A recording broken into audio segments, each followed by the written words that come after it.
विक्रम सिंह जाखल। सभापति महोदय, आपने मुझे मांग संख्या 39 और 40 पर आज बोलने का मौका दिया। सर्वप्रथम आपका बहुत बहुत धन्यवाद। सभापति महोदय, राजस्थान में वाल्मीकि समाज अपने आप में एक विशेष पहचान रखता है, क्योंकि ये समाज देश के लोकप्रिय प्रधानमंत्री श्री नरेंद्र मोदी जी के स्वच्छ भारत मिशन को धरातल पर क्रियान्वित करने के लिए दिन रात मेहनत करता है। ये कोई आजकल की नई पहल नहीं है। ये समाज स्वच्छता के लिए अपने अपने हर क्षेत्र में जाना जाता है। समाज स्वच्छता के क्षेत्र में अपना परंपरागत कार्य करता है और गत राजस्थान की सरकार ने नगरीय निकाय में सफाई कर्मचारियों की भर्ती से पहले वाल्मीकि समाज के पदाधिकारियों के साथ सरकार की वार्ता और समझौता हुआ था। वह सफाई भर्ती में उन्हें प्राथमिकता देगी। वह वादा खिलाफी करने वाली सरकार मुकर गई और वाल्मीकि समाज ने भारी रोष व्याप्त हो गया था। अगर ध्यान देती, ऐसे कर्मशील और कर्मवीर समाज का ख्याल रखती, तो आज इस समाज के लोगों को रोजगार मिलता और प्रदेश स्वच्छता के क्षेत्र में और स्वच्छता की रैंकिंग में टॉप पर होता। वाल्मीकि समाज ने वोट से चोट की और आज हमारे जन कल्याणकारी मुख्यमंत्री श्री भजनलाल जी शर्मा के नेतृत्व में वाल्मीकि समाज की समस्त मांगों को स्वीकार किया गया। लगभग 24,000 की संख्या में बड़ी भर्ती निकालकर रोजगार के अवसर सृजित किए और वाल्मीकि समाज का भी पूर्ण रूप से ख्याल रखा। साथ में मैं आज आपको मेरे विधानसभा क्षेत्र नवलगढ़ के घटनाक्रम की ओर ध्यान दिलाना चाहूंगा। आपका ध्यान मेरी नवलगढ़ विधानसभा के में सीवरेज के कार्य की ओर दिलाना चाहूंगा। 2016 और 17 के बजट में नवलगढ़ को 102 करोड़ रुपए बजट का मिला था। भारतीय जनता पार्टी की सरकार पूर्व मुख्यमंत्री आदरणीय वसुंधरा राजे सिंधिया जी ने दिया और 102 करोड़ रुपए के बजट की लागत से सीवरेज के कार्य का शुभारंभ भी तत्कालीन मंत्री राजपाल सिंह शेखावत जी ने किया।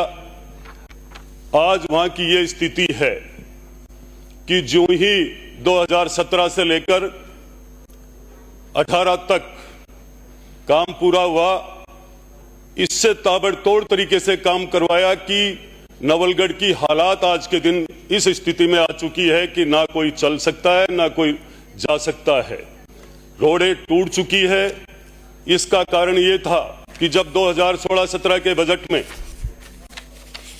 कंपनी को टेंडर मिला और जो ही 18 के अंदर सरकार कांग्रेस की आई और कांग्रेस के पूर्व विधायक ने अपने राज के ताकत के बल पर अपने चाहने वाले लोगों को ठेके को सबलेट करा करके ऐसे लोगों को काम दिलाया कि जिनको काम करने का, ठेकेदारी करने का अनुभव भी नहीं था। इसी की वजह से आज नवलगढ़ के अंदर सीवरेज का काम अच्छा नहीं हुआ।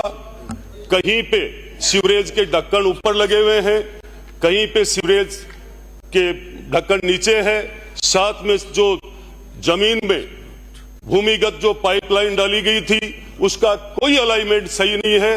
निरंतर लीकेज होती है और सदैव एक ना एक शिकायत नवलगढ़ नगरपालिका की डेली आती है इस बात को लेकर के कि सीवरेज का पानी पीने के पानी के अंदर मिल रहा है। तो मैं आप सबसे यही निवेदन करना चाहूंगा, आपके माध्यम से सभापति महोदय, मंत्री जी से यह कहना चाहूंगा कि आपको यहाँ अफसर भी सारे अधिकारी विराजमान है, सबसे पहले इसकी जांच करानी चाहिए, क्योंकि लोगों के जीवन के साथ खिलवाड़ हो रहा है।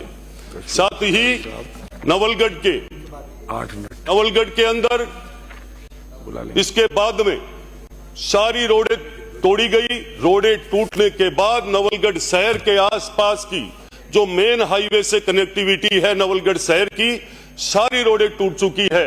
नवलगढ़ शहर को ज्यादा से ज्यादा रोड देकर के नगरपालिका को और लोगों के लिए आवागमन के लिए निजात मिले, उनको मेरी आप सबसे मांग है सभापति महोदय आपके माध्यम से।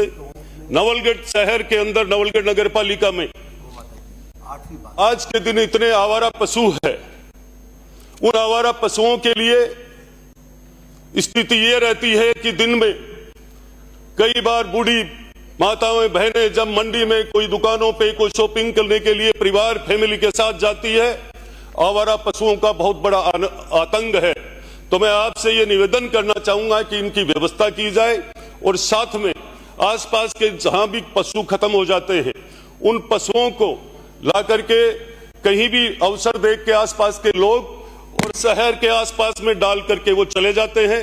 तो मैं आपसे निवेदन करना चाहता हूं सभापति महोदय के माध्यम से कि आपको इलेक्ट्रिक पशु सौदागर की मांग करता हूं आपके माध्यम से। साथ ही नवलगढ़ शहर नवलगढ़ नगर पालिका में हवेलियों को देखने के लिए और टूरिस्ट नवलगढ़ में बरसों से पीढ़ियों से आते जाते रहते हैं। नवलगढ़ की सौंदर्यीकरण के लिए आपको एक अलग से भी कोई बजट देना चाहिए, ये मेरी आपसे विशेष मांग है। साथ में मुझे सबसे पहले मैं इस लोकप्रिय सरकार के लोकप्रिय मुख्यमंत्री जी का धन्यवाद करना चाहूंगा। 2024-25 के बजट में एक साधारण सी मांग पे उन्होंने नवलगढ़ विधानसभा को 2 नगर पालिकाएं दी। 2 नगर पालिकाएं नहीं है, वो जिले में बहुत बड़ी मिसाल बनी और जिले में साथ में सुल्ताना में भी दी, जिसका आपने रिजल्ट, जिस विकास का रिजल्ट आपने उपचुनाव झुंझुनू में भी देखा था। तो मैं आपसे आग्रह करना चाहूंगा कि ये दोनों नगर पालिका जाखल और डुंडलोद को एमटीआर प्लान के तहत ठोस कचरा प्रबंधन की व्यवस्था की जाए। नगर पालिका डुंडलोद में एक जोड़ है जिसके अंदर बारिश का पानी, साफ सुथरा बारिश का पानी एकत्रित होता है, जिसको सौंदर्यीकरण के लिए विकसित किया जा सकता है। नगर पालिका डुंडलोद में एवं जाखल में स्टाफ की व्यवस्था की जाए, मैं आपके माध्यम से मांग करना चाहता हूं, क्योंकि डुंडलोद उद्योगपतियों का नगर है। डुंडलोद में आए दिन कोई ना कोई बड़ी कथा, कोई बड़ा यज्ञ का कार्यक्रम। डुंडलोद में इतने मंदिर है, गो भक्त है, उन सब की ये मांग है कि इस जोड़ के सौंदर्यीकरण के लिए, क्योंकि डुंडलोद, नवलगढ़, मुकनगढ़, मनावा, रामगढ़ इस रूट से जाने वाले जितने भी टूरिस्ट है उनका एक आकर्षण का केंद्र बनेगा। साथ ही ब्राजन प्लीज, श्रीमती शिमला आप टेबल कर दें, कॉपी कर दें।